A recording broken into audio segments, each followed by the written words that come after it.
This is the Dick and Conversation podcast. I'm Elissa. If this is your first time watching, welcome, welcome, welcome. If you've viewed me before or heard me before, welcome back. If you have, you've probably heard me on Amazon, iHeart, Pandora, Spotify, or watched me on YouTube. My social medias are my YouTube page or YouTube channel is Dick and Conversation Podcast. My Facebook page is Dick and Conversation Podcast. My Instagram is Dick and Conversation underscore podcast. My TikTok is also Dick and Conversation Podcast. My Blue Sky, because we are not on Twitter, is Dick and Convo dot B Sky dot social. And you can always reach out to me at Dick and Convo at gmail.com. I've started doing introducing myself and explaining why this podcast has the Dick and Conversation podcast name. As I've stated before, I was a traditional at home wife living hand to mouth with my ex husband, and he fell in love with me, fell in love with someone else. It happens every day. But what I discovered was after I filed for divorce and moved on, I had to start all over again. I did not have a bed. I did not have a place to live, health insurance, car, truck, or anything. And I had to start over with my two twins in tow. So as time moved on, I amassed everything that I lost and decided to date again. And when those relationships did not work for whatever reason, they weren't my person, I wasn't theirs, I discovered I no longer took another L. So, my message to women who are younger and women who are my age, never have a man so embedded in your life that if he leaves, you don't have a place to lay your head, you take a major loss.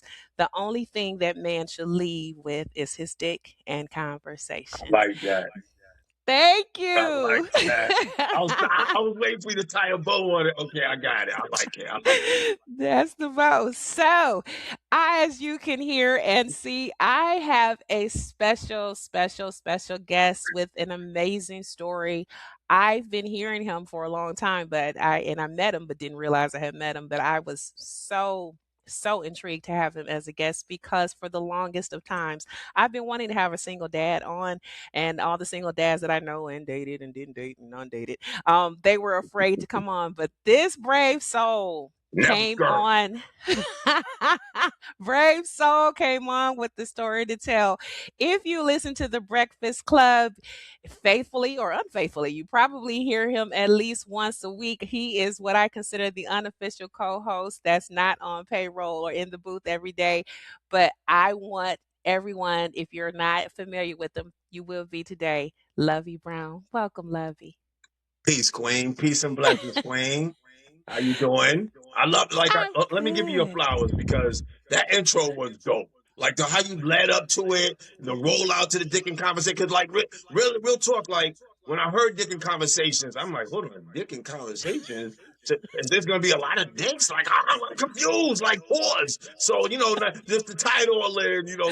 This is really gonna go wild. My boy Charlemagne and Envy is gonna love this. So shout out to my Breakfast Club family. That is my second familia. So shout out to my whole family, top to bottom, from Charlemagne, Envy, Lauren, Yes. to Yes. Mimi, Taylor, to the Yes. whole team, Ovi, to the whole Yes. team. You've met them all. What I call the trifecta. Last Friday, I met Jess. Yeah, I heard you Jess say was that. I heard here. you say that. Yes, that's Yes, dope. I met Jess here in Detroit, in the Detroit area. But I had met Envy here in Detroit at a car show. I met Charlemagne at the podcast festival where he first heard the name.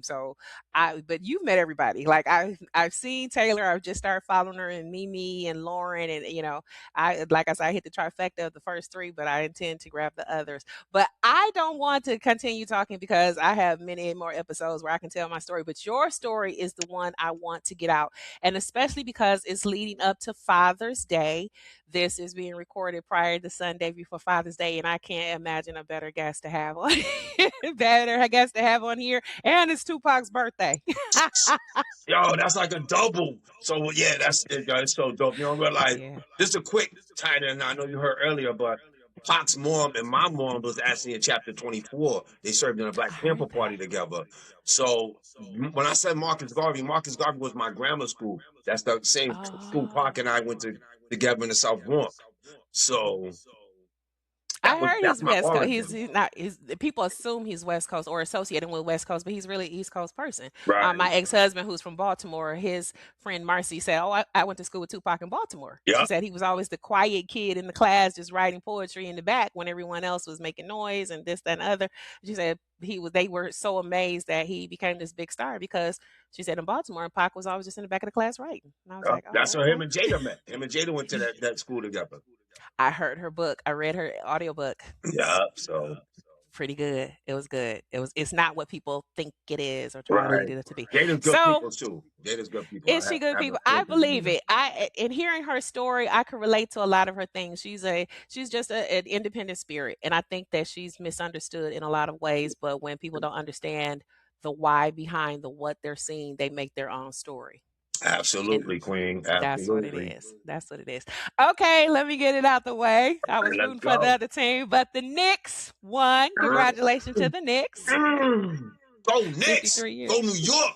Yo, you know what? My moms used to take us to the nosebleed section when we was young. Like I remember the MSG, like nosebleed when we was young. And Mom Dukes is my ride or die. That's my matriarch. That's my everything. Like, Yeah. and just to see her, just to get to live this joy out with her Yeah. is a dream come true. Because me and Mom's like every day of the series, we calling each other after the game. We talking whether we're talking good or talking bad. So she just got the fortunate, I would say, in her eyes, this is her dream come true. You know, because she didn't get to live this out when she was younger. So to get to live this Yeah. out now, you know, and I'm putting a little bit of her business out, but my mom's had a heart attack. And she was afraid they were gonna give her a second heart attack. She's like, you know what? I can't take two more of this. But by the grace of God, my mom's is here Yes. and you know, breathing Yes. and got to live through this and it's just dope. This is dope.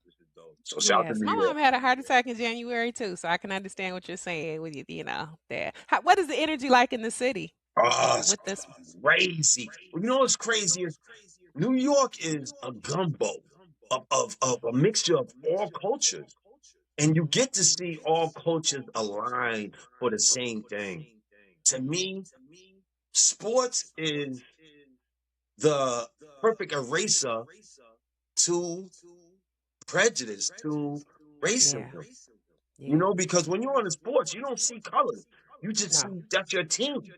You know, so Mhm. you got red, black, yellow, and different, all Mhm. riding for the same thing. And to me, that's a microcosm of what the world needs. This is what the world needs is Yeah. to see New York. And Yeah. New York is like the mecca of the world. So everybody's eyes are on New York. And to see us, you know, of course you're gonna have some bad with the good. I mean, you got guys that, you know, are just going out there for that. Yeah. Just to cause Just a to be row. Yeah. riotous. So we can't chalk that up to all Knicks fans. I think that, Mhm. you know, but 90% of the Knicks fans were just in jubilee and just in joy of just the Yes. win. So Well, congratulations, 53 years. That's my whole lifetime. So big facts. Big that's facts. my whole lifetime. Okay, so now I'm ready to jump in because like I said, I don't want to take up much of your time, but it is so your story has so much meat to it that I want to make sure that I tap on it Hope on to fathers, for women, for young, old New Yorkers, and those outside of New York. That's right. So, okay, so and reading, I watched your film on your social media, on your Instagram, and you first started off about growing up in the Bronx and when it was undergoing a major change. Yes. How did when it was going through a lot of redlining and everything like that? Hmm? How did it affect your view of life for the Bronx? Well, Like because you were coming in during the time when it was so tumultuous. it was but really, you know, growing up in that time, you don't realize it until you get back and you know can reflect Mhm, on it. mhm, But mhm. I had such a good foundation with being a part of the Black Panthers. So I was immune to a lot of the craziness because they kept us mentally sane, like mentally balanced. Mhm. As far as, you know, with the real world and I would call it Panther world. Because we Mm. had, you know, if you don't know, the Pampers were the first ones to start the breakfast for the kids. Wick, That yes. whole People don't know ideology Wick. Wick comes from that. came from the Yes, Pampers. And something else yes. that people don't know, Fred Hampton started the Rainbow Tribe. Their whole Yeah. Rainbow Tribe you see right now today started with Fred Hampton and the Pampers. Mhm. So that whole foundation, that whole perception, that whole ideology of I'm looking at a world out of a third lens. I gained that Yeah. from such a young age that I was so abrupt to politics, Disruption of community. to, Yeah. to Okay. everything, you know. So to see this Bronx literally burning around us and then looking back on it, it's like, man, these dudes did this on purpose. And then, they created the Bronx Expressway to divide the Bronx. I didn't realize all of this until later, reflecting on it and looking back on it. Yeah. And it's just it put like a stain in my heart and my brain because of all of the trauma that we had to see growing up. And that's when I studied ACEs and realized that I was affected from ACEs. And ACEs is adverse childhood trauma. And a lot of us Mm. inner city kids go through it, live through it, never unpack it. Don't even know you have it. Don't even realize you have it until you get to a situation and you realize that, man, why can't I get to my prefrontal cortex? The part of your brain that's going to help you decipher through things is because you've been attached to all of this trauma. So it becomes traumatic to you. So everything, the slight thing that you think might be a small thing to you, it's harder for you to dumb down Mhm. because of all this trauma you've seen. You become immune to Right. death, immune to normalcy. Mhm. Mhm. So a lot of the things that I look at, I seen death as a young child. I never forget walking to school and somebody jumping off a building to people cheering. People were cheering, jump, jump. Person jumped off the building. Wow. So it's just The stuff rapture like of that. humanity.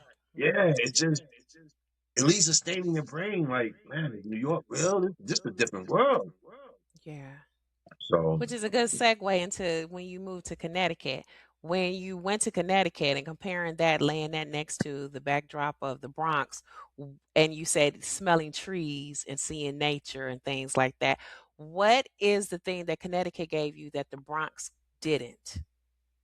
the What's the feeling? the What's the feeling most of I it? think the most that it gave me was optimism. Mm, I Growing wasn't up in New expecting that York, answer. you feel like, and that's why they say they have that logo of, if you can make it here, you can make it anywhere. Because imagine you have how many neighbors you have, like where you live. Probably have two neighbors on the side of you, right? Maybe three or four. Yeah. Yeah. Growing Have up in the to. Yeah. projects, we have 10,000 Oh my neighbors. God. Yeah. So 10,000 people fighting for that same piece of bread, same piece that you're fighting for, that same success you're fighting for. Mhm. That's why when I came to CT, I was like, man, you get to hear crickets chirp, you can smell trees, and you get to really feel like, man, I really have a chance at this thing called life, other than being on the block and hustling. That's Yeah. all you thought. Living in city, that's your ball. Right. And when you move here, you realize, man, there's a whole world that's waiting for you. That the world is yours. There was So nothing else for you to see there. There was nothing else for you to see outside of what you were seeing. absolutely. And most But people in New York don't move outside of their borough. I know people that's still in the Bronx that lived there 80 years and never literally got outside their borough. So to me, this really, was, yeah, no. I know people that never been to Brooklyn in life, and they from the Bronx. People from the Bronx or Brooklyn never been to Bronx in their life. And that's just how the city is. You get so content on your cubic, like some people that live in the projects, never been out their projects, never been out of that cubicle. that's their community, and And it's everything that they feel they need for their community is there, and they don't know that there are other things to desire outside of it. right. I love it. That's deep. That's deep. Okay, so moving from that beauty, going into your childhood, you speak on the abuse, and the Christmas incident. I don't want to give too much because I know you're in the process of writing a book, and I want you to have part of your story to reveal also. But when that happened, why did that event, on the abuse and what happened on Christmas? Why did that event stick out so much to you? that is the biggest turning point of my life. Meaning that's when I had that one-on-one conversation in the mirror to myself as a young man. Like, I don't want to be nothing like that man. Like, Wow. it's a reason I'm so protective over women. It's a reason why domestic violence is top on my list. There's a reason why if I see a man hit a woman, I'm jumping in. And it's the reason why I'm so in love with fatherhood. You know, like my kids are my wow. Kids are I get my it. world. I My get it. kids are my everything. So my father never told me he loved me. There's never a moment that we don't move rooms, that we can just depart. You going to school or they going Yeah. just leaving my presence. I love you. There's not a second. I don't say I overdo it, but I definitely saturate us over with this love because I never had it. Yeah. And it's I, something I, that incident woke that up in me. yeah. Like, this is not what I want. You know, Were there other men that were in your life that modeled love or partnership with your mom, or just modeled love from a man to a child that you could see? Like when seeing your father, you were like, I don't want to be like that. Was there someone in your life that you did look at and go like, I want to be like that? absolutely. My uncle Rick, he was ex NFL player. He used to play for Oakland Raiders. And every family reunion, I used to look forward to Uncle Rick and his smooth uh, approach to things. But he was stern, but he had a smooth approach. And it's Mhm. something that, I never had. My father was real stern. Just being around him, he was real stern. And it was either his way or the highway or you get beat. So it wasn't no in between. It wasn't no, hey, can I speak? So just to know that somebody was caring for your emotions and caring for you and gave you a voice. And my Uncle Rick, every family reunion, he sit down and talk. He's the one who told me how to shake a man's hand, to look a man in his eyes Look and at shake his that. hand. Come That on now. and that resonated to me to this day. Like still to this day, I remember him teaching me that as a young man, and that poured into my children. Yes. So that Uncle Yes. Rick is definitely him, and my Uncle George. He taught me the trade of carpentry, and I call him Pop. So that was like my father figure as I got to the aspect of raising my child. So in my 20s, he was my father figure. So you did have somewhat of a blueprint of what father figure should look like, what it should feel like to a Right. child. Right. Oh, okay. How's your relationship with your father now? It's amazing that you say that because this Father's Day, I plan to pull up on him. I'm bringing the kids to pull up on him. Honestly, we don't have a relationship. I haven't. Okay. It took me a while to get over this mental hurdle Mhm. of Mhm. not knowing that trauma affected my life. Right. So Right. it also took me a while to get over the mental hurdle of that's the first man I wanted to fight and defeat in a fight because I took jujitsu at a young age just to learn how to fight and get him. That ass, like, excuse me, that day, because No, you're good. You're good. I that mean, we are saying dick on here. protect my moms. That's all I thought about Yeah. growing up. And I'm gonna keep it a being with you. I had violent dreams Mhm. until my mid 20s, waking up punching a wall, waking up fighting, literally waking up fighting the air, punching a wall, Mhm. Mhm. because all is built up in and trauma that I realized that I didn't unpack. So And still seeking a resolution, even though it's not in reality, you're still trying to resolve it subconsciously. absolutely, and it's Oh. hard. It was hard for me to deal with because men, we have this thing called male pride, and it gets in the way of a lot of things. Mhm. So we very rarely ask for help. Very rarely will we say, "Oh, I need a psychiatrist." I didn't know. uh, I'm gonna keep it a bean once again. This is how much I love Salamine. He opened me up to therapy. I wasn't really ready for therapy until I heard him open up for it. When he Yeah. opened up, I was like, "Damn, he's right, man. Yeah. I need this. I need this for the sake of not only my sanity, but the sanity of my children." Right. So it's Because four I think years a lot of ongoing. men is in Lovey, correct me if I'm wrong. A lot of men, and particularly black men, is it's not even therapy is not even promoted in our community. It's not sought after. It's not even, you young and you say you have grief counseling or you have a school counselor. If you're feeling sad, you wouldn't dare go into that office because there's such a stigma attached to it. And this is Men's Mental Health Month. So, I'm promoting men's mental That's health. right. Right, to try to get that because a lot of times we don't know what we don't know. Or and I'm speaking on behalf of women this time because my podcast does speak a lot about women and dating men. A lot of times we as women are dating men that we're thinking they're assholes. Or we're Mhm. thinking they're selfish or they're stubborn or he shuts down, he's not open, and we don't understand that we're looking at someone who's wounded and they don't even know that they're bleeding. Or we do the opposite. We try to heal something and we don't even know what the cause and cure is. We're trying to like love a man into whatever it is, and we're not even that's not even the issue. We're thinking like we gonna stay here and not understanding that he's dealing with abandonment issues from his father. And we Absolutely. thinking we gonna be a ride or die chick and stay Hmm. there. And we that's not helping. That's And not the not issue. even knowing that that's part of his triggers. You know what you're doing is triggering him because he hasn't unpacked it yet. So it's hard for us, Yes. and it's something that my mom's always said, like hurt people hurt people. It's hard for They you do.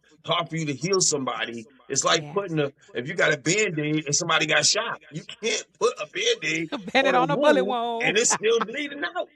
And that's exactly what, Yes. and it's not nothing, Yes. it's no knock to women because your natural Right. nourish, that Mhm. nourishes is in your body. So when you Mhm. see a man that you can help, you like, man, that's not only a man, he's a project. I see the potential in him so I can build him up Mhm. to whoop, to whoop, to fit the Right. perception that I want. Not knowing, like you Right. said, it's hard. If you got a glass of water that's full all the way up, you can't pour no more water into it Mm-mm. because it's filled up Mm-mm. until you empty it out. That's why they said God will break you down to build you up.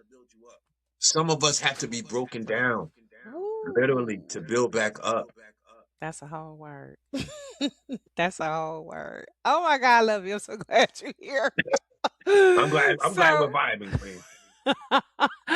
me too. Like I said, your story is just compelling. So I'm going to move ease into fatherhood. You spoke about becoming a dad in your senior year of high school, Yes. with the birth of Jaleesa. Did that make you grow up, or her growing up made you grow up? Yo, that is so dope of a question because I didn't realize. Actually, we talked about this recently. My daughter was due on Father's Day, so I have my granddaughter. She was born I on the know. I had second. a question on that. So Ah. yes, that's and I'm gonna be real with you. I told my daughter, like I explained to her a while ago, is raising you or raising you guys, her brothers, helped mold me into the man I am. Mm. Because Mhm. you got to remember, when you're a teen, I'm 17, 18. I Mhm. didn't go to college. I didn't get that chance to live out my youth years. Yeah. So I'm living it out vicariously through the kids, trying to live. When I didn't realize it until later on, I was like, man, I didn't even get to live out my 20s. So by the time I got 30, Yeah. I'm still living out my 20, trying to live out my 20s and being a dad. Mhm. So it was such God's grace for him to say, hey, look, this is what I'm gonna do to slow you down, to give you a different perception. So now your perception, it was no longer about me. It's Right. about them, and it took a while for me to mature to realize, like, man, I'm raising them, but they're molding me. Mhm. I can relate. And I was a late mom. I didn't become a mom till 33, but I That's can dope. relate. Yeah, I can relate. So, do you remember the first life lesson you learned as a dad? Like, what was the first thing you like, I'm a real dad. Like, I really got to do this. Whew. Well, that came when my daughter had her. Nah, it was before she had her first period. I was when, when actually when Stacy, God bless her, when Yeah. Stacy and I were going through our engagement, and she said to me, I seen the growth of you from Mm. your teenage years to now when I Yeah. asked her to marry me. And it was like that just it took me to another place in my head because I never saw that. You know, I never saw a man treat a woman like this. So I had to kind of make this up in my head on what it was going to be like, on how to Mm. treat a woman. You know, I just had the opposite. So I said, okay, whatever he did, I want to do the opposite. You know, I never seen him cook for my mom. So I said, "Ah, Yeah. I'm going to learn to cook so I could cook for my queen." Mhm. So it's just little things like that I picked up, and I said, man, after I think Book was like, when the kids, Elisa was 4, my son was like 3, Marquise was like 3, and then that's when it hit me like, man, I'm a dad, you know. And then Stacy started going through chemo around then, Mhm. and that's why I said it really hit me because I was doing my carpentry. I came home and cooked. I had to put them to bed, you know, give them the bath. So that's when it really started hitting me like, man, I ain't go to a club until I was like 30 something because Ooh. that I didn't. I didn't go to a club my whole 20s, my whole 20s, Really? my whole 20s. I didn't see a club scene because I said, look, I didn't have this. So I'm dead. I'm all in. I'm Yeah. 200 in. So whatever I do, Yeah. I'm 200 in. So I said, all right, this daddy thing, let's go. Let's get it. So I'm Yeah. doing my carpentry, coming home, cooking for her, getting the kids bath, reading their bedtime stories. And I took joy and pride in that. There Yeah. was nothing, it was something I never had. And it just made me realize how precious fatherhood really is. What did it feel like for you? What did it feel like? You were saying that you realized that's what you think, but how did you feel in it? I felt a different high. Mhm. It's a different high. Like whenever you have two worlds, your two worlds looking up at you and knowing that you're all they got. Like that you are their protector, you're the provider, you're their everything. And something I was explaining to my Breakfast Club family, like your daughter falls in love with you. You're the first image of a man that your daughter's supposed to fall in That's love. right. That's right. So that template is important to me. It's sacred. Yeah. So it's to me that set the bar for my baby girl, Yes. you know, and also for my oldest son. I had the Yes. fortunate, I don't know if you knew this, but I read my son's vows. My oldest son, Marquise, when him and his wife got married, I read their vows. I was his best man. Oh, really? That was the high point of my life. Outside of having him, for him to ask me to be his best man and read his vows, that's like me winning the Super Bowl or the Knicks winning the shit. That's bigger than that to me. That ass. Yeah. Oh, wow. Okay. Okay. It was another question I had, but I lost it because got caught up in what you were saying about I'm the sorry, feeling but yeah, of it. that was No, special you're to me. fine. That's perfectly fine. I totally understand that. So you brought up Stacy. I'm gonna Mm. move into with the loss of Stacy. With you say you're coming home, you're cooking, you have the dream, you have the family, you have the children, you have your partner, you're engaged, you're building the image of what a lot of people go who are in the club trying to get to. You got there early, and then she transitioned. I'm sure unexpectedly. Did you feel the weight of that? Of now I'm a dad and I have to do this with Jaleesa, Marquise, Levante by myself, or did you start to feel it as the situations came along in life when, like you say, you stay like Jaleesa had her first period, or Levante had his first girlfriend, Marquise has to go to school. Did you start to feel the weight of being a single father as those situations arise, or did it occur to you as soon as Stacy transitioned? Well, I'm gonna rewind a little bit. Right before she transitioned, my daughter was in her word bumping heads. There were, you know, Okay. two women living in a house together. You Yeah, can hit that imagine little what it was like. stage. And I'm the referee. You know, I'm, I'm catching all the strings. You know, I can't be Yeah. right. I'm too protective over her for her. Say she said Yeah. this. So Hmm. I'm just Pick a kind of being side. that warm medium. And Right?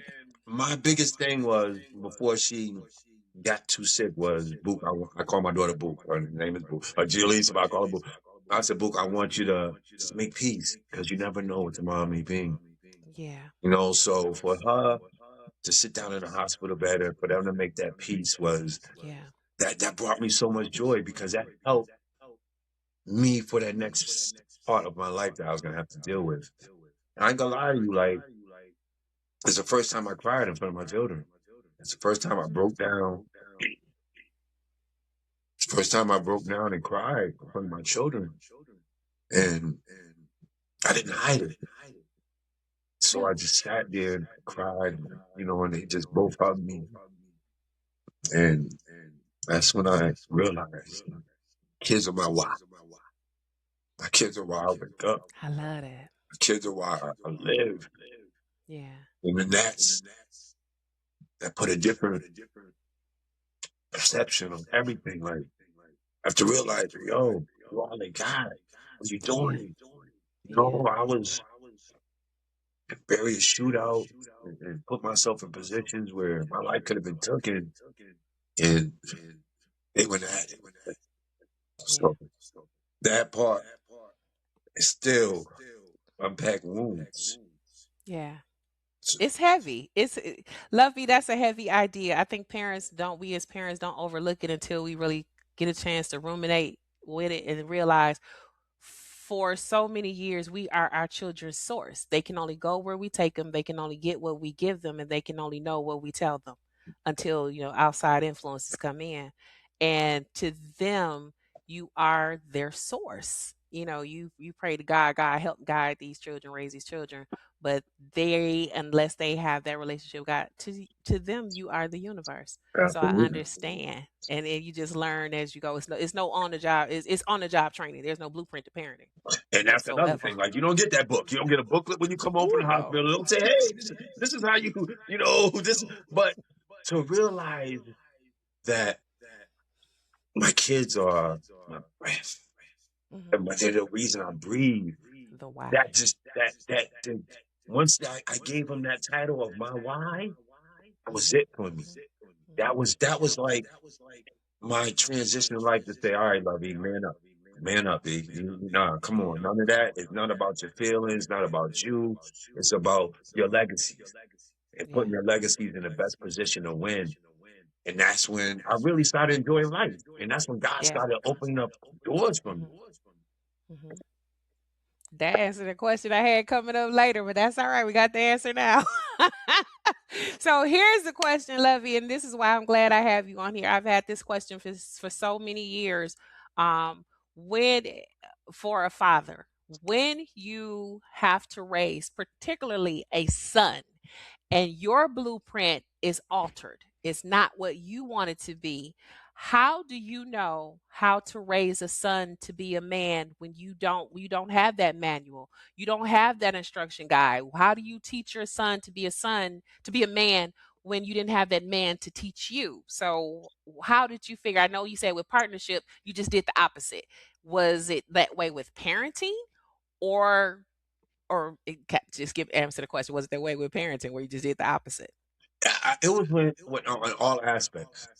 And Mm. I know that had that good foundation of God in our life. Like that's important to it. Yeah, To come have on that now. good foundation, to have God in our life help me ground myself.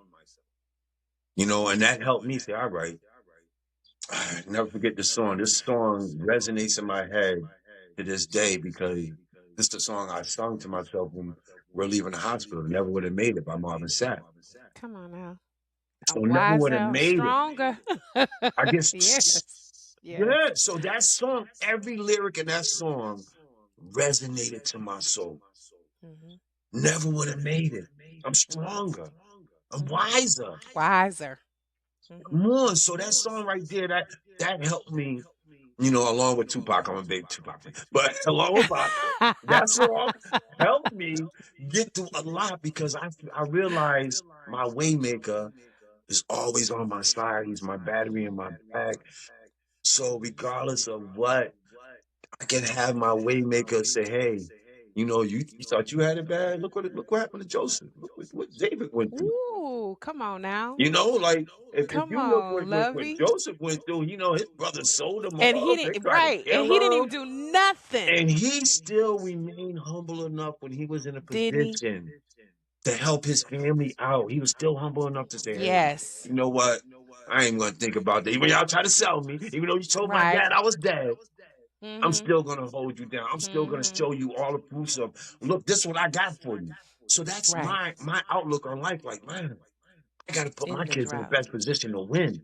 So to raise a Yeah. young man in this world, to get back what you said, to raise a young man in this world, a young black man, a 6 foot Mm-hmm. three young black man. Mm. My oldest son's 6'2", my youngest is 6'3". To raise him in this world and to realize that every day they go out this house, I have to prepare them Mm-hmm. for trauma. For I Mm-hmm. gotta give them the police talk. It's various things we gotta talk about so they can make it back home safe to me. Yes. So That's raising dead good. them to to have morals, Yes. to have foresight, Mm-hmm. to have that ideology where the world is yours. Yeah. So if you think the world is yours, everything in the world belongs to you. Mm-hmm. So you no longer have to wait for anything. You no longer have to lust for anything because everything is yours. You can get, I enforce that much, anything in the world that you want to do, you can accomplish. And I told them that Yes. since a young age. So if you empower that in their head, they're not out there doing these reckless decisions. And I have something that I tell my kids that, Charlamagne says all the time, but don't make lifetime decisions based off of part-time emotion.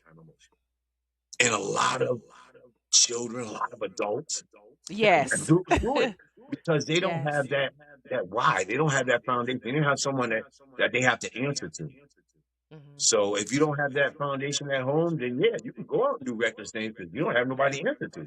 But if you Yeah. know at night you got to come home to me, Right. that hits a little different. So you're not gonna be out there robbing stores or robbing Right. cars or doing something that's gonna alter the rest of your life. And that's what Right. a lot of these young boys are doing because they don't know better. You They got don't know. they have to know better to do better. And if this is Right. all they see, is all they know, what do you think they're gonna do? Right. They don't know what it looks like. Right. S- So here's a question for you. We're going to tie up fatherhood. One, how is it different being a girl dad to Jaleesa and a boy dad to to Levante and Marquise, and being a or preparing to be a granddad? A big daddy. That's what you want to be called, a big daddy. Yes, yes. Uh, it is something that I did learn, and this is something I encourage all of my parents to learn. Love language. Learn Yes. your love language and learn your kids' love language. Yes. Because my daughter's love language, Jaleesa's love language, is totally opposite of Marquise and Levante's. So Boot needs that affirmation. She needs to hear it, and she needs it to align. She's Right. like me. Whatever you're saying has to align to what you're doing. What you doing? You can't just say Hmm. it to me. It has to Hmm. align.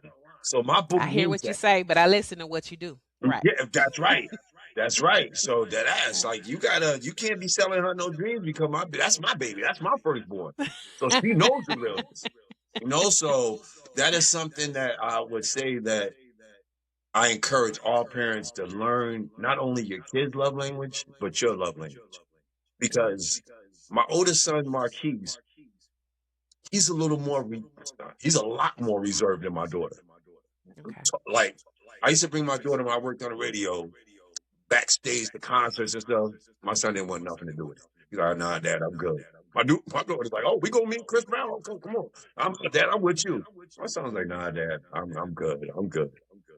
And Levante, I think he's right in the middle. He likes the excitement, but he don't want to OD, but he's right in the middle. But because osmosis of being around me and just absorbing my Hmm. energy, he's turning out to be more like me than I think all three of them because I was more Mm. emotionally regulated when I had him. I was still emotionally damaged raising my older two, Yeah. Plus, you you were know? younger. So Right, the right. maturity is not there, and the knowledge and the wisdom is hasn't been accumulated through experiences. So that's understandable. Facts. That's totally understandable. Okay, now I'm gonna do a little shift. Tell me about the Why Dads Matter nonprofit and the podcasting book. Yes, yes. Why Dads Matter is my baby. That's my fourth baby. I started it because I work with Department of Children and Families. I work with DCF, the Village. I did fatherhood programs for all of these entities. And Mhm. there's one common thing that I kept seeing. I was like, man, there's all these social workers, 90% of them are women. Women, like 90% of them are teachers, women dealing same way with as teachers. Mhm. daddy hurt or some type of Yes. dad trauma, making Mhm. decisions for men, lifetime decisions for men. And around, like, if they're going to be in their child's life or not. So I had the privilege of being part of the training with the social workers. So say they would have like this is one of my scenario cases. They have like a scenario case for a DCF worker to come to a house. They have like a playhouse, I be in it, playing out one of the scenarios of a father going through um, his first engagement with DCF workers and showing them how to engage fathers and not judge fathers. Yes. Because you have to remember, they ask you not to be emotional, and you're talking about your children. So Yeah. it's like you're saying, oh, control your emotions, but you're talking about my world. So Right. that's why I try to get a lot of the fathers that I mentor. I tell them one big thing is get your feelings out of the way. It's no longer about you when it's about your children. The judge don't want to hear nothing about your feelings for your baby moms or Don't your care. kids' mom, Don't or they care. don't care nothing about that. Don't It's care. what benefits your child. Mhm. Period. That's all they That want to hear. That's all they want to know. that's right. So I need you to put that in your head. And that's why I be telling some of the fathers because they come to me, oh man, she did this. I was like, yo, of course I They don't want to hear care. that, B. They don't care. How is that affecting your child? That's So right. first, let's detach these emotions. All right, get your emotions out. Let's detach them, put them somewhere. Because when you go into court, I need you to be emotionally regulated. That's right. So That's how I end up talking about how I paid child support when I was on the Breakfast Club. I paid child support to my ex-husband. They don't care who did what to whom. no. These children are not going to suffer. And my ex-husband was unemployed. I had the job. You pay child support. That's how they look at it. When I heard that, that's crazy because I Mhm. never took my kid's mom to child support. And that's my daughter. She gets mad about that, but Mhm. it's crazy that some In Michigan, if you were married and you get a divorce and there are children involved, somebody's paying child support. that They somebody don't has care to. who it is. Yeah, That's it. somebody's paying child support. Somebody's has to pay it, and Somebody has it's to pay it. it's crazy. The craziest thing is child support don't raise your child. No. But that's the court's way of them putting a little systematic stamp on your kids, your relationship. So now, to me, my only problem with it is now your kids are part of the system. Yes. And that's the only thing I hated about it. Like that's the only reason I think Yes. I didn't take that final leap because I didn't want Yeah. Tay being a part of the system. And Yeah. I know one time he told me, Dad, I just wish you and Mom could get along. He used to see her Yeah. one day a week, and before COVID, she was like, I want to help with homeschooling. I was like, there goes it one day a week. So, Yeah. but Yeah. hey, we got to suck it up. And I never talk bad about her. I don't bash her. I try to even kind of keep that relationship enhanced. Like I'll make sure I call your mom, make sure, she want to see you Yeah. this week. So I think it's important that we keep that energy because so many parents don't realize they're poisoning their children. It's actually a Yes. part of child abuse when you start pouring into Mhm. to your children your feeling about your Mhm. partner. Because you're shaping their perspective, their perspective of their parent. My ex-husband, I did it, and we finally came to a resolution of why are we allowing people who will never see our children, never meet our children, don't know our children, make decisions about our children? How are they going to tell us where our children should sleep? That They've part. never seen them. And then my ex-husband, I just like forget this. I mean, don't get me wrong, I'm still paying that child support. Hmm. That's another story. But But you got the but courts we out of the your life, though. yeah, Yeah. the visitation, we never went back. Yeah, after that original hearing, we never went back to court. He never went back for a modification to pay for me to pay more. I never went back for a modification on visitation. We just started working with each other. And like I've said, my ex-husband, even though sometimes he's the villain in my story on this podcast, he is my number one fan on that's this dope. That's podcast. dope. That's dope. That's my dude. I Shout out I to you, love bro. that Shout out to dude. you, That's King. my right. That's my dude. We good. We just didn't work for the next season of our life together, but that's my dude. He's a great dad. You know I what I have mean? that. He's a I'm good glad you dad. said that because that's part of my Why Dads Matter when you were talking about. That's part of one of my teaching trainings is just because they don't make a good parent, Come on now. a good, excuse me, a good Partner. husband or partner does Yeah. not make them a good parent. Yeah. You know, and I think that, Yeah. and some of us get so selfish. Oh well, you know, they want good to me, so they ain't gonna be good to my child. No, it's not your Mm-mm. decision to make. First of all, that's not Right. your. That's very selfish for you to make a decision like that because now you done put a wedge between the child, his father, or a child and his mom's because Right. of your selfish way. Right. So that's why I always say, get up out your Get feelings your when it comes to feelings out of children. there. Get up out your feelings. It's not about your feelings anymore. That ass, Get your like we gotta feelings. stop that. We gotta cut that out because Yeah. that's that's that generational trauma that I'm talking about.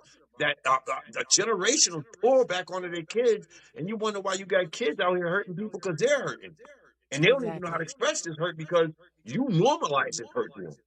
Exactly. Exactly.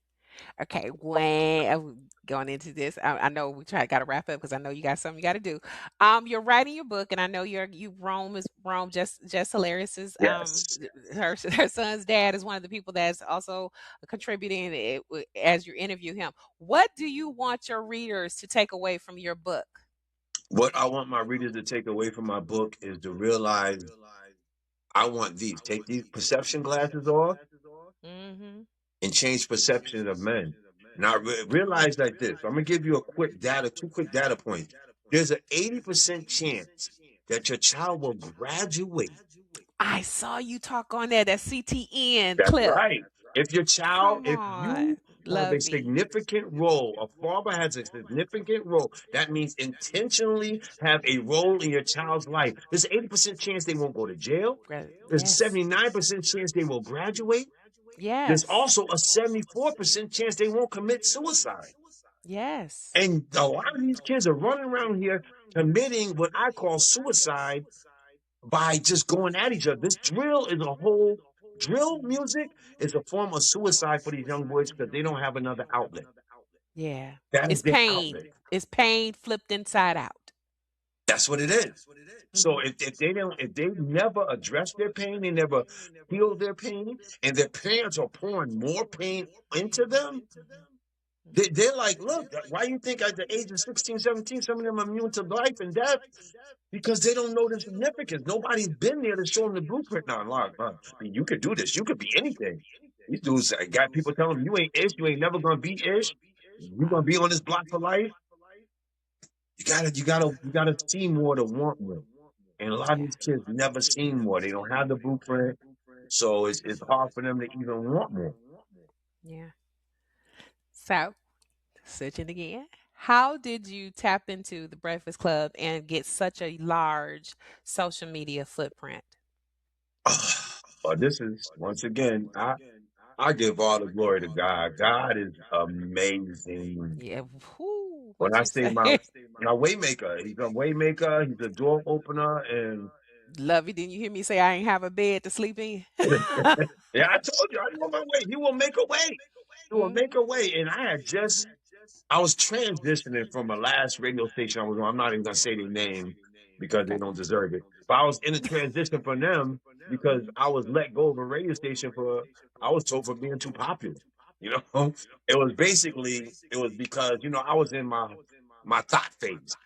I was in my thought I've phase. been there after that divorce. I was, Yeah. yeah, I was, feeling my 13 and a half, thinking, oh, this is the blessing that God gave me to bless everybody else. I ain't know no better. So that's the gift that keep giving. And I'm So, gonna get that gift. so, I thought that was my calling. I was like, oh, this is what God called me to do. All right. So, I'm in beast mode, and that ruffled some feathers, and the program director and all that was feeling some type of way, like, yo, Lovey getting too much attention. He can't go to clubs. He go to clubs, all the girls want nigga in his Hummer. Woo, woo. So they eventually end up letting me go, which Mm. was, to me, was the best thing that happened to me because Mm. that was the first time I actually had to be humbled. Like, God said, oh, I could bring you here, but I could also bring you right here. You heard? What? Like Yes. this. This, He will discipline the all daylights right? out of you, So and you're you gonna can't learn today. stop it. He thought that was the reason I was blessing you? I gave you a voice for a reason, love. And Mm. I didn't realize that I was abusing his gift. God Yeah, gives you a gift, and your blessing that He gives you, you're supposed to bless the world. See, I thought it was that's my right. other blessing He gave me. I was like, oh, bless the world, That God gave me that man. too.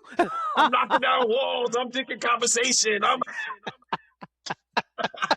See, I'm the reason why they making podcast Yeah. episodes. So it wasn't until that mental maturity that I went through, and like I said, it had a lot to do with the kids because Yeah. once Stacy transitioned, once I left the radio, I really had to sit in my own humbleness. Sit in my own bed and like look in the mirror and like, yo, Lovey, what are you doing? Like Yeah. God gave you this gift. Look, He gave you this opportunity, Yeah. and for you to abuse it, no, that's not what He Yeah. gave you. So I was um I was in a shootout, and I used to hold open mics, and I was in a shootout, and a friend of mine's wife got killed like Oh my 5 feet God. from me. Rest in peace, June. Um, After that, my daughter's like, Dad, you're not doing this no more. You're not, nah, you done. You straight. Because it was the second time it happened.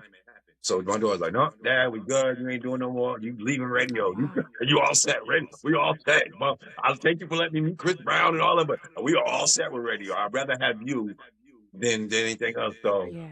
I dove back into my carpentry, and Angela Yee and Taylor are real good friends. Shout out to Okay. Taylor Made It. One of my nieces knows Taylor. And she's like, yo, she loves Pop. Woo, woo, woo, woo, woo. And everybody called me Pop. So it's like, all right, I'm gonna hit her up. Boom, boom, boom. So once I hit her up, she's like, yo, I want you to call back. Bang, bang, bang, bang. Because I love your energy. I love your voice. Woo. Mhm. I called back and I was talking to Angela Yee. And that's how me and Charlamagne hooked up. Angela Yee had did something. I forgot what did I send that to you the first? No, but the clip is on your social media. I'm gonna send you I the saw when you and Angela Yee talking. yes. So that's what made Charlamagne kind of he was like, yo, who is that? Who you talking to? So then after that, Right. you could watch the clip. I'm not gonna go through the clip, but Charlamagne, they was kind of talking about me a little bit, and then after that, Charlamagne was like, yo, so he went actually looked on my page like, yo, is this dude real? He's like, oh man, he ain't real. Yeah, I saw the picture of Freaky Freaky Friday. Yeah. I was like, oh, So, but once again, yeah, that's God's yeah, blessing. I ain't got nothing to do with right. that. You didn't create it, I didn't right? create it. Right.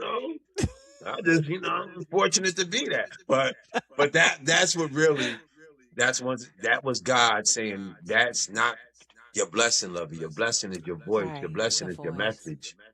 That's just to get you through the door. That was your pick. Yeah. There's a big pick, but that was your pick to get through the door. Pause. Right. And Right. after that, it's a wrap. So pretty much, I'm not gonna say my backdoor secrets, but pretty much, I'm that's my Yeah. family. That's family.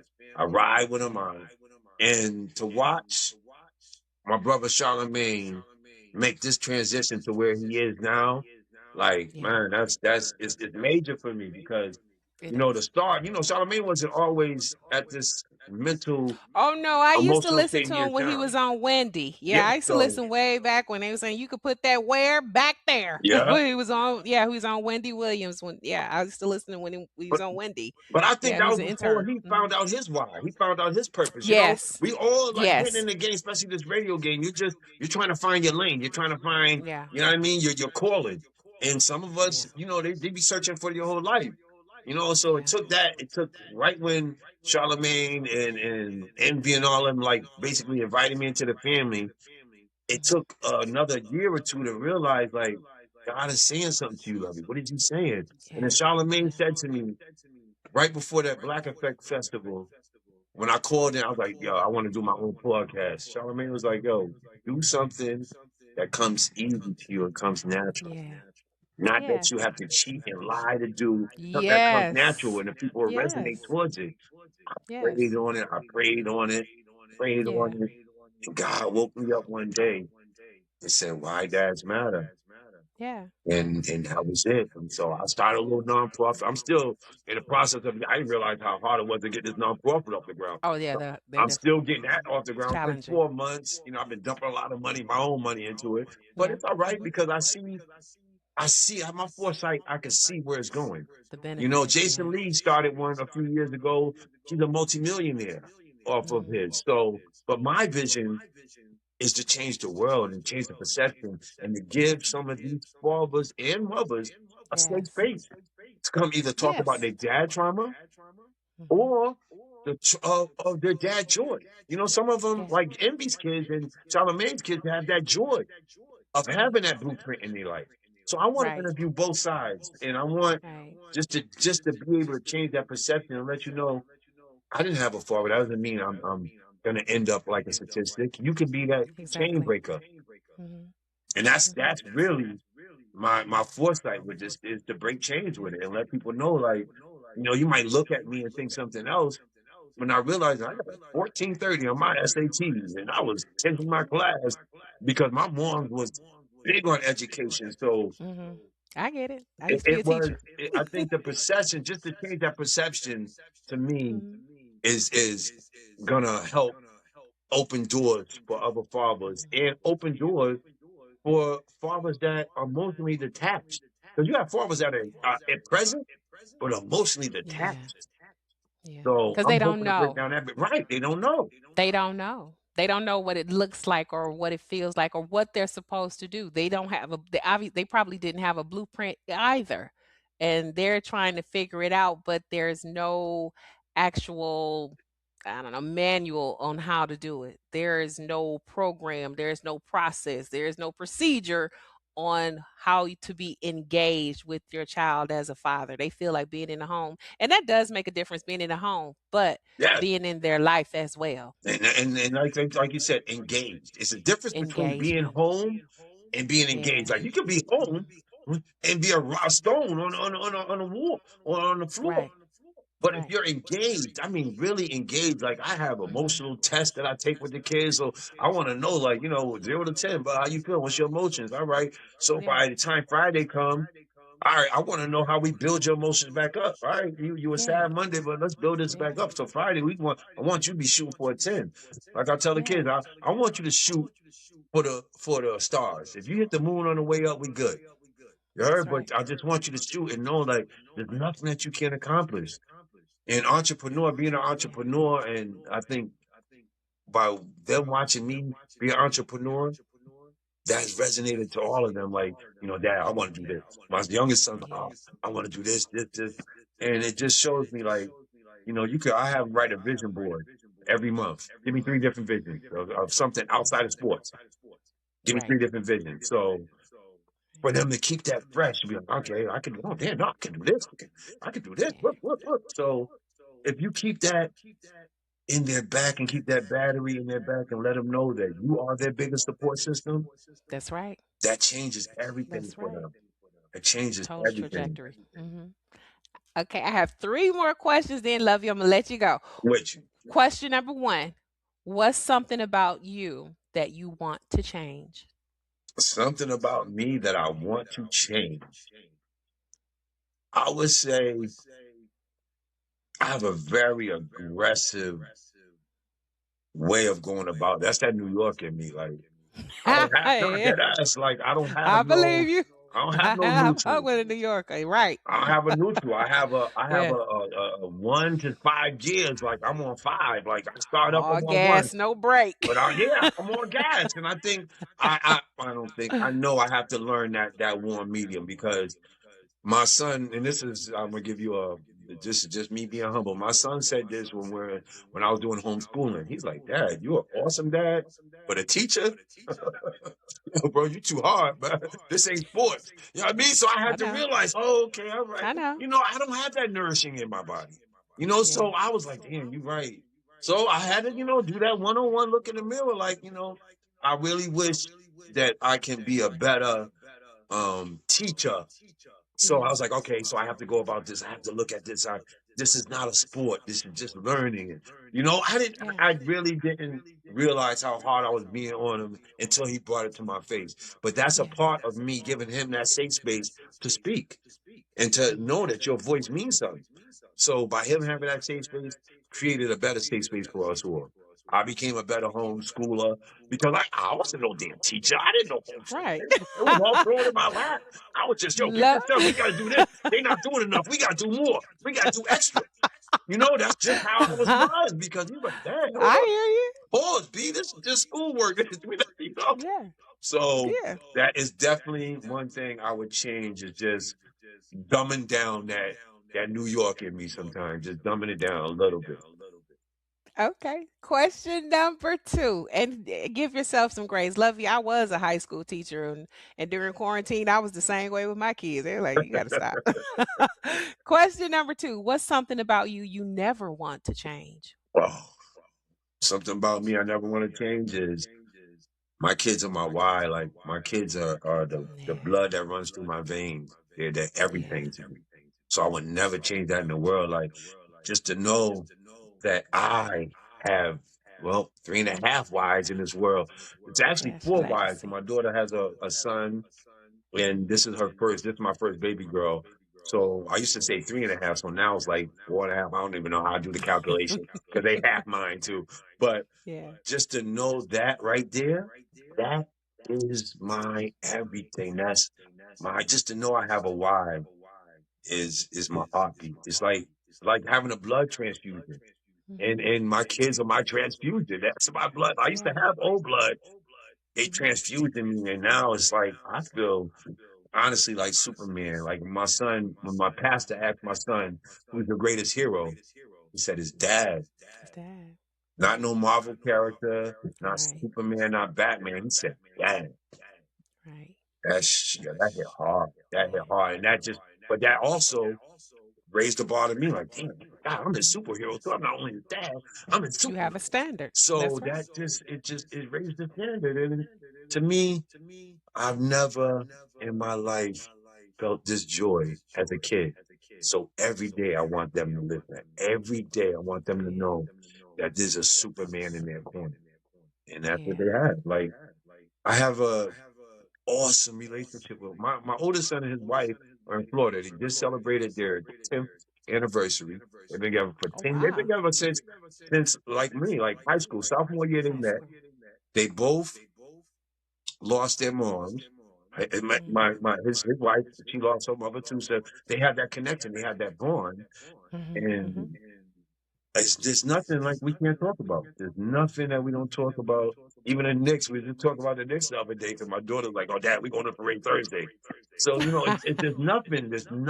Even to this day, and my daughter's older now, but we still Yeah. have that same Bond. relationship and bond because of that foundation I built from when they Yeah. were children. And same thing with my older son. And my other son, he lives with me, so you don't have a choice. I have total custody. And I had it since we Yeah. walked out of the hospital.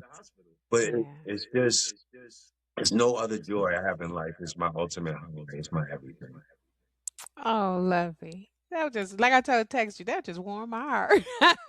Last question. Where can we find you? Give all your social media. Yes, you can find me. You can on Instagram, LOVEYXL860BX. Or I just started Instagram for Why Dads Matter. Come on, Oh. tap in. It's called Why. Just the letter Y, Dads, DADZ Matter. Hit us up. There's a Cash App on there if you want to donate to Why Dads Matter. We have an awesome team program. It's called ER program, emotional regulation for teens. While Wow. help them get to their, to their Wow. prefrontal cortex.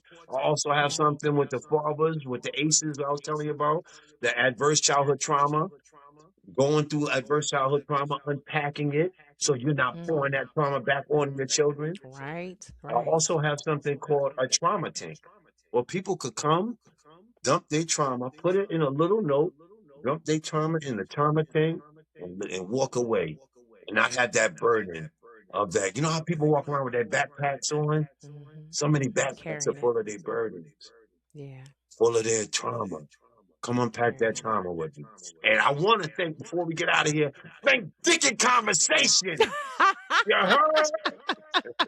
Thank you, Lovey. This has been awesome. I know why I could not get other men to come on because it was not for them. It was for you and how full this one was, and it leads to so much. So it's not just it was not a moment for someone to just tell a story, but it was for someone to tell a story who also had avenues to help with the trauma, to help other men, other dads, and other women. Because it's like I say, my podcast is to empower women but educate men. But a lot of time men tend to get a lot from it. But also from women to understand that when we're dealing with men or we're meeting men married to them, divorced or dating or whatever, that men are carrying more than what we know.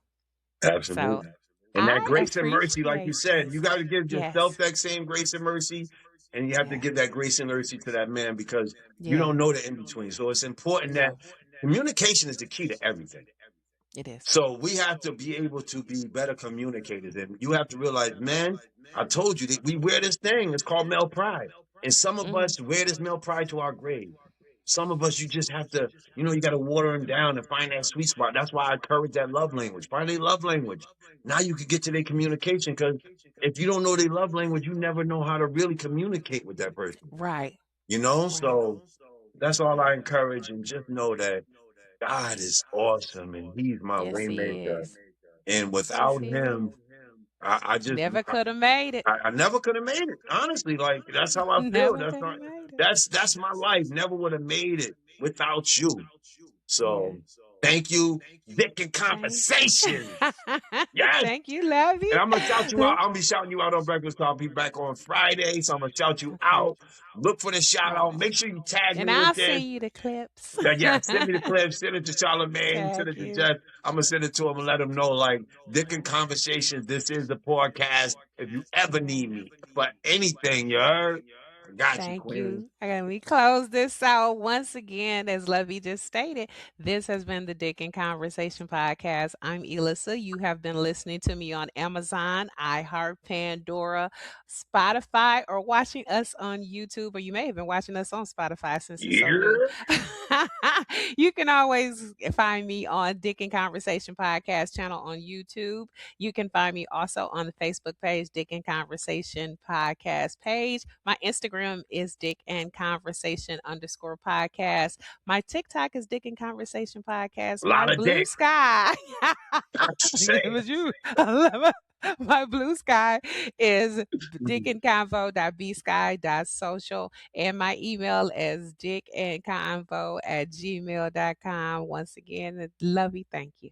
Thank you, Queen. And look for my big interview with Big Rome, Jess's husband. Oh, excuse me, Jess's baby kid's father. I want to say husband. My bad, Chris. Jess's Ask kid's that. father, Big Rome, coming at the end of the month. Why dads matter.